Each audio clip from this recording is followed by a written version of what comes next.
Hey Codzzys, welcome back. Today, we're diving into programmatic structured outputs, specifically JSON.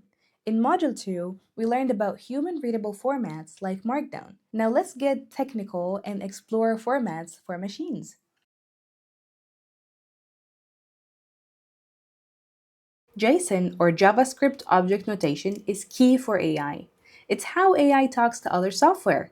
When an LLM gives you JSON, another program can easily read and use that data. This makes AI's output actionable for applications. Think of it like this: Markdown is great for us to read, JSON is great for computers to read.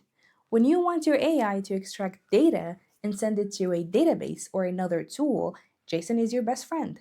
JSON uses key value pairs. Each piece of data has a name, the key, and its value. Values can be text, numbers, true or false, or even lists and nested objects.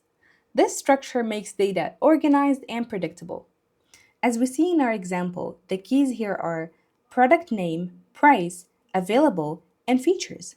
But the values are Codzy AI course, 99.99, true, and a list of video lessons, exercises, and project. To get JSON from an LLM, you need to be specific in your prompt. Tell it exactly what structure you want. Define the keys, their data types, any nested objects. The more precise you are, the better the output.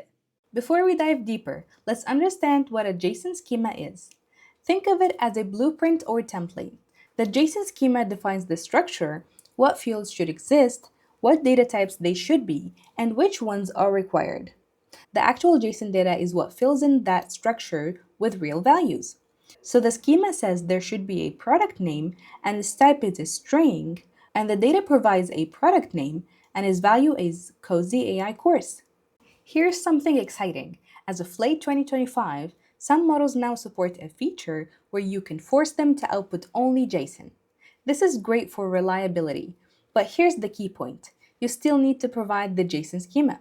The model uses your schema to understand exactly what structure you want, the field names, data types, and what's required and what's optional. Without the schema, the model doesn't know what JSON structure to create. Let's try it with a JSON schema. I'll ask the LLM to extract product details from a review, but this time I'm providing the exact JSON schema I want.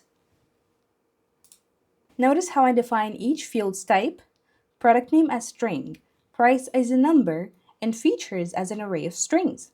I also specify that all three fields are required. See how the LLM's response matches the schema structure perfectly?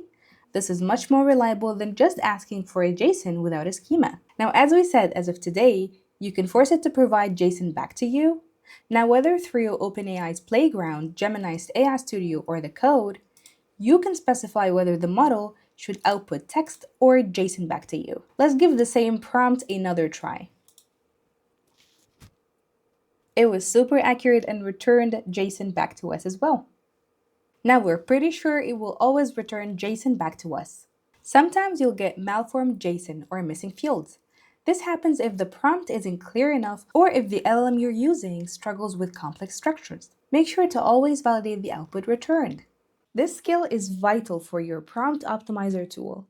You'll need to validate the JSON outputs from LLMs, checking for correct syntax and required fields. This ensures your tool can reliably process AI responses. Next up, we'll explore other programmatic formats like CSV. But for now, practice prompting for JSON. Get comfortable defining those schemas. See you there, Codzzys!